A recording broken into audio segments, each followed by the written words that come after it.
একটা মেয়ের জন্য আপনি বড় লোকের ছেলে হয়ে রাস্তায় নামবেন, ঠেলা গাড়ি ঠেলবেন, এইগুলা রবি সিনেমাতেই মানায়, বাস্তবে মানায় না। শিউলি, আমি একটা বিপদে পড়ছি, তুমি আমার উদ্ধার করো। আপনি বিপদে পড়ছেন? আমার পক্ষে কি আপনার বিপদ থেকে উদ্ধার করা সম্ভব? সম্ভব, তুমিই পারো এই বিপদ থেকে উদ্ধার করতে। কি বিপদে পড়ছেন আপনি, বলেন আমাকে, দেখি আপনার উদ্ধার করতে পারি কিনা। আমার আব্বা আমার এই রিসোর্ট থেকে ছুটি দিচ্ছে।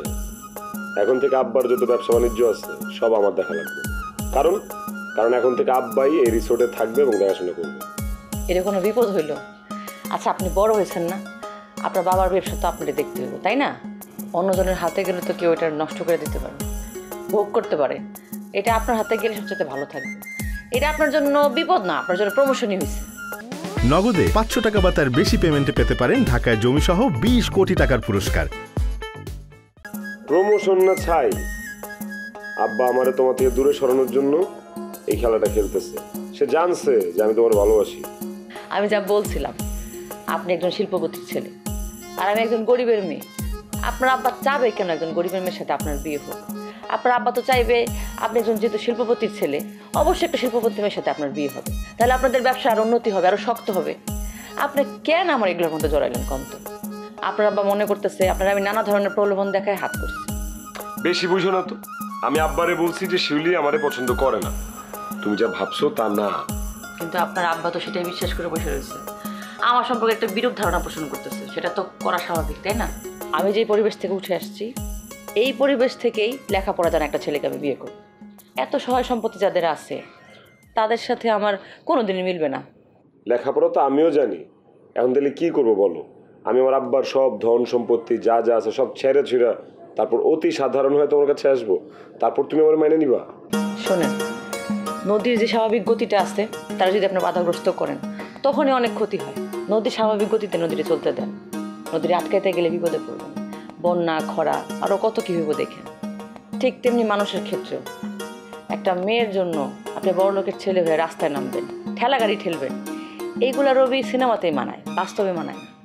নগদে 500 টাকা বা তার বেশি পেমেন্টে পেতে পারেন ঢাকায় জমিসহ 20 কোটি টাকার পুরস্কার।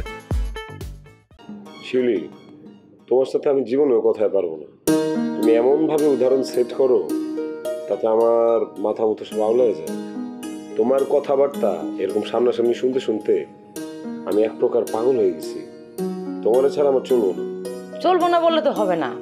আপনি যদি আমার এলাকা ছাড়া অন্য কোনো এলাকায় কয়েকদিন থাকেন, সেইখানে আমার থেকে অনেক সুন্দর একটা মেয়ে আপনার চোখে পড়লো, তার সাথে কথাবার্তা বলবেন, দেখবেন আপনার মন থেকে শিউলি গায়েব হয়ে গেছে। Out of sight, out of mind. এইসব কথা বলো না তো। তুমি চ্যালেঞ্জ করতে পারো আমার সাথে, তুমি ছাড়া আমার জীবনে অন্য কোনো মেয়ে কোনোদিন আসতে পারবে না। শিউলি আমার অন্তরে, শিউলি আমার হৃদয়ে, শিউলি আমার বাইরে, সব জায়গায় শিউলি। হয়েছে, নাটক বন্ধ করেন রবি।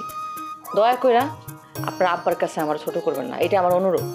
উনি যদি আমার লোভী মনে করে তাহলে তো আমি অনেক কষ্ট পাবো, কারণ আপনার প্রতি আমার বিন্দু মাত্র কোনো আগ্রহ নেই। কিন্তু আপনার সাথে কথা কইতে আমার ভালোই লাগে, খারাপ লাগে না। ওই ভালো লাগাটা পুঁজি করেই তো আমি আগে যাচ্ছি। আশা করি গন্তব্যে পৌঁছায় যাব। আরেকটা কথা, আমার আব্বা তোমার কখনোই লোভী ভাববে না। আমার সাথে কথা হয়েছে তো, অলরেডি 1 পর্ব 2 পর্ব ইন্টারভিউ হয়ে গেছে তোমার। দুলাভাই আমার সাথে একটু বাজাবাজি করছে, ঠিক আছে, কিন্তু তোমার নিয়ে সে ভীষণ পজিটিভ, অনেক প্রশংসা করছে। বলছে যে শিউলির মতো মেয়ে হাজারে একটা, আর ওর তোমাদের সম্পত্তির ওপর লোভ দেওয়ার বা নজর দেওয়ার কিছু নাই, পাত্তাই দেয় না। দুলাভাইরে থ্যাংক ইউ। শুধু দুলাভাইকে, আমাকে না? আচ্ছা, আপনারও থ্যাংক ইউ।